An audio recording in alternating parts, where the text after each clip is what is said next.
Itu kurang ajar, kufur.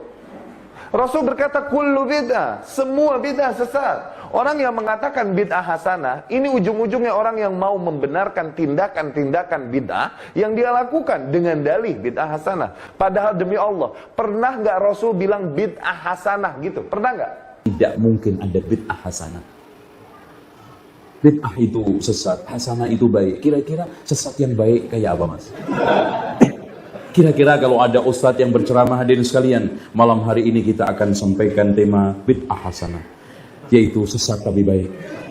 Bid'ah ada dua, bid'ah hasanah dan bid'ah dhalalah. Kata Nabi, semua bid'ah itu sesat. Berarti pembagian bid'ah menjadi dua, bid'ah hasanah dan bid'ah dhalalah itu jelas bertabrakan dong dengan sabda Nabi.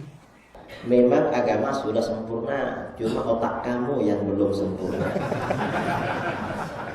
Mengapa? Karena yang dimaksud kesempurnaan agama di sini bukan seperti yang kamu pahami. Kata para ulama, yang dimaksud kesempurnaan agama di sini artinya dalil-dalilnya yang sempurna, dan kamu belum tahu dalilnya.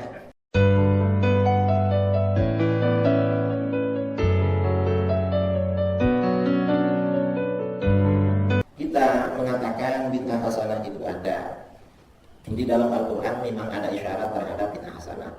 Dalam surah Al-Hadid ada ayat warahbaniyatan ibtada'uha ma katabnaha 'alaihim illa ibtigha'a ridwanillah fama ra'awha haqqa ri'ayatiha. Dalam ayat ini Al-Quran memuji umatnya Nabi Isa, orang-orang Nasara, karena mereka membuat tradisi kerahiban. Warahbaniyatan ibtada'uha, dan rahbaniyah, kerahiban yang mereka ibtada'uha, mereka ada-adakan. Mereka ibtada'uha ini namanya kan bid'ah, karena bid'ah itu artinya ajaran yang tidak ada contoh sebelumnya, tanpa ada contoh sebelumnya, itu namanya bid'ah. Ini di dalam Al-Quran warahbaniyah dan ibtada'uha, orang-orang Nasara membuat rahbaniyah. Rahbaniyah itu apa? Orang Nasara kalau sudah senang beribadah, merasakan manisnya beribadah, dia meninggalkan kawin, meninggalkan cari harta, meninggalkan keduniaan, siang malam ibadah terus. Maka tabanah alaihim, kami tidak mewajibkan pada mereka, kami tidak menentukan pada mereka, tak mewajibkan. Illa ibtigha'a ridwanillah, kecuali kalau mereka melakukan itu semata-mata mencari ridha Allah, gak apa-apa dilakukan walaupun gak wajib. Tapi ternyata fama ra'awha haqqa ri'ayatiha, mereka tidak menjaga rahbaniyah itu dengan sebenar-benarnya menjaga. Artinya apa? Begitu mereka menjalankan rahbaniyah di pertengahan jalan, begitu merasakan manisnya dunia, merasakan manisnya kawin, akhirnya rahbaniyah ditinggalkan, cari uang, kawin terus, tak henti-henti. Ini yang dicela. Nah, ini artinya apa? Rahbaniyah adalah bid'ah yang dibuat-buat oleh Nasara. Allah tidak mencela mereka walaupun bid'ah, karena mereka melakukan untuk mencari ridha Allah. Allah baru mencela mereka setelah mereka meninggalkan. Berarti ini bid'ah hasanah. Karena seandainya rahbaniyah ini bukan bid'ah hasanah, begitu melakukan langsung dicela. Allah itu kalau ada perbuatan tidak betul langsung dicela oleh Allah. Ternyata oleh Allah tidak dicela, Allah mencela mereka setelah mereka meninggalkan. Berarti kalau begitu bid'ah hasanah itu ada isyarat di dalam Al-Quran. Ini Al-Quran. Kalau di dalam hadis tentang dalil bid'ah hasanah, karena orang-orang Wahabi ini ya yang tidak mau bid'ah hasanah, mereka bawa propaganda kembali kepada Al-Quran dan hadis. Tadi dalil Al-Qurannya ada. Mereka menolak bid'ah hasanah, dalilnya Al-Quran, tapi dalilnya semua persoalan dalil Al-Qurannya cuma satu, yaitu sebagian ayat ya. Sebagian ayat 3 surah Al-Maidah. Al-yawma akmaltu lakum dinakum. Itu aja. Ayat ini panjang, ada 7 baris atau berapa, tapi cuma sepotong aja. Al-yawma akmaltu lakum dinakum. Pada hari ini aku sempurnakan bagimu agamamu. Nah, orang-orang Wahabi setiap bulan Rabiul Awal umat Islam menggelar maulid, nanti mereka akan bilang haram, maulid gak boleh. Mengapa? Rasulullah dulu tak pernah adakan maulid. Kalau memang pernah adakan maulid, siapa ustadz yang suruh ceramah? Tidak ada kan katanya. Jadi ada ceramah waktu itu, kira-kira dianggap ada penceramah gitu. Dan agama sudah sempurna, gak boleh ditambah-tambah. Wong sudah sempurna. Kalau gak percaya agama sempurna, dosa. Dalilnya al-yawma akmaltu lakum dinakum. Nanti ada orang bulan Rajab, Isra Mi'raj, haram. Mengapa? Rasulullah tak pernah merayakan Isra Mi'raj. Dan agama sudah sempurna. Kalau tak percaya agama sempurna, haram. Dalilnya al-yauma akmaltu lakum dinakum. Ada orang meninggal, ada acara tahlil haram. Mengapa? Rasulullah tak pernah bikin tahlil. Dan agama tak boleh ditambah-tambah. Kalau tak percaya agama sempurna, dosa. Dalilnya al-yauma akmaltu lakum dinakum. Semuanya al-yauma akmaltu. Katanya kembali pada Quran. Kok cuma satu yang disampaikan? Enggak ada lagi. Padahal Imam Nawawi setiap bab ayatnya beda-beda. Ini mereka. Saya ceramah di depan mereka di Solo 2 tahun lalu, saya bilang, memang agama sudah sempurna, cuma otak kamu yang belum sempurna. Mengapa? Karena yang dimaksud kesempurnaan agama di sini bukan seperti yang kamu pahami, kata para ulama. Yang dimaksud kesempurnaan agama di sini artinya dalil-dalilnya yang sempurna, dan kamu belum tahu dalilnya. Agama sempurna, yang nggak sempurna kamu. Ini mereka. Karena dari bid'ah hasanah juga ada di dalam Al-Quran. Lalu di dalam hadis, orang Wahabi ini juga propagandanya kembali kepada hadis. Tapi hadis yang disampaikan cuma satu, yaitu hadis Sahih Muslim. Yang Bukhari nggak pernah disampaikan. Hadis apa? Hadis kullu bid'atin dhalalah. Semua bid'ah adalah sesat. Ini hadisnya sahih.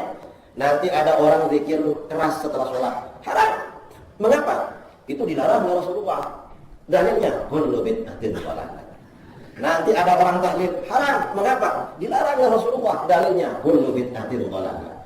Maulid Nabi, apapun kullu bid'atin dhalalah. Loh, katanya kembali kepada hadis. Kok cuma satu hadisnya? Enggak ada lagi. Ini mereka.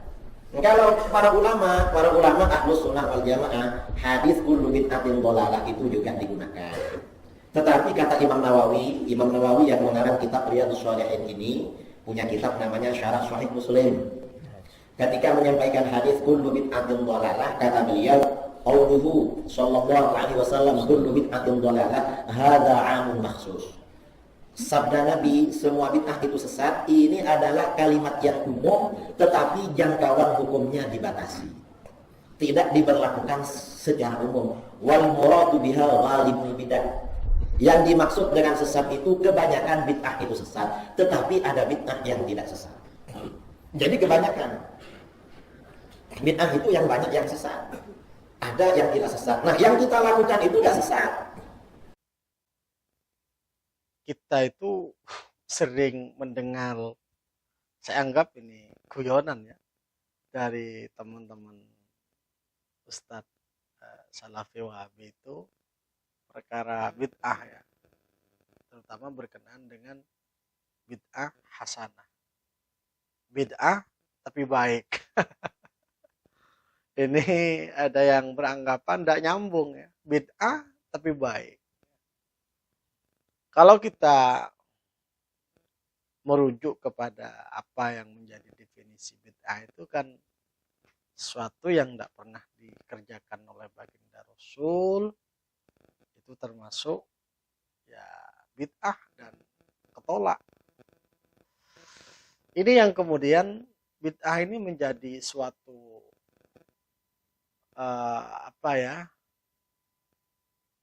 hal yang mendasar bagi teman-teman Salafi Wahabi yang kemudian mengklaim bahwa yang tidak bersumber langsung dari Nabi itu adalah bid'ah. Maka bid'ah itu tidak ada yang baik mestinya.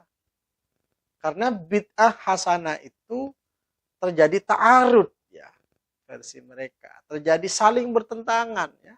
Mana ada sesuatu yang baru atau bid'ah itu menjadi baik. Ini versi mereka. Nah, kalau kita pakai nalar yang sederhana dan wajar, kita nggak bisa daripada persoalan bid'ah ini. Jadi kita itu kalau nggak bid'ah nggak bisa, harus bid'ah memang. Ya contoh misalnya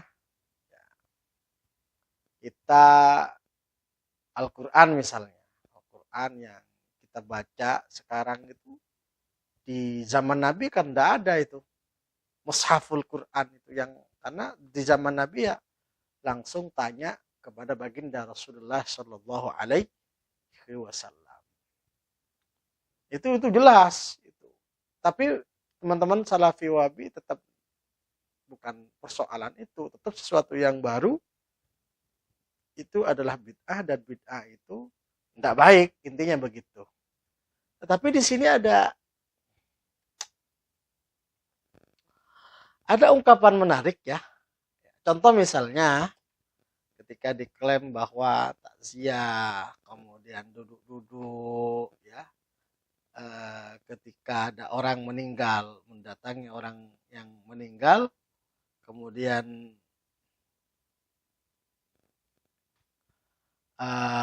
kadang kita makan, disuguhi makanan oleh ahlul mayyit. Ini bid'ah sebenarnya. Tapi bid'ah ini ada pendapat yang bagus ini dari Syekh Ibnu bin Baz dalam Majmu'ul Fatawa wa Maqalat Al-Mutanawwi'ah juz 13 halaman 371. Hukmu huduri majlisil aza wal julusi fihi. Hukum menghadiri majelis takziah dan duduk ya, seperti yang dilakukan oleh warga Nahdlatul Ulama, warga Ahlussunnah wal Jamaah. Hal yajuzu huduru majlisil azai wal julusi ma'hum. Apakah boleh hadir takziah, duduk sesama pentakziah itu? Bagaimana jawaban Ibnu bin Baz? Idza hadara al-muslimu wa azza ahlal mayyit fadzalika mustahabbun. Jadi ketika orang menghadiri kepada ahlil mayyit, kemudian dia menghibur, duduk-duduk di sana, apalagi membaca Yasin dan seterusnya. Fadzalika mustahabbun, katanya Syekh bin Baz. Hukumnya boleh, sunnah. Ya, wa idza syaraba indahum in hanu qahwa aw syai aw tatayyub fala ba'sa ka'adatin nas ma'zuwarhum. Jadi sebagaimana terjadi di masyarakat itu disuguhkan kopi, makanan. Itu boleh katanya Syekh Ibnu bin Baz. Jadi saudara sekalian dimanapun Anda berada, bahwa sebenarnya bid'ah hasanah itu versi Syekh Ibnu bin Baz adalah boleh, ada. Jadi kita itu tidak boleh terlalu ekstrim ya, orang dikit-dikit bid'ah. Ini Syekh bin Baz ini mendukung tentang keberadaan bid'ah hasanah ya. Termasuk seperti bertakziah, membaca doa. Itu kan bid'ah hasanah. Kalau dari warga Ahlussunnah wal Jamaah sudah jelas. Jadi teman-teman Salafi, Wahabi itu perlu paham bahwa ini ada bid'ah hasanah yang memang disampaikan, difatwakan oleh Syekh Ibnu bin Baz. Termasuk Syekh Utsaimin juga demikian. Syekh Utsaimin, Syekh bin Baz juga demikian. Saya kira ini bisa menjadikan renungan bersama bahwa bagaimana sebenarnya kitab itu luas. Referensi itu luas. Jangan mudah kita menuduh orang lain salah, menuduh orang lain kafir apalagi. Jangan sampai.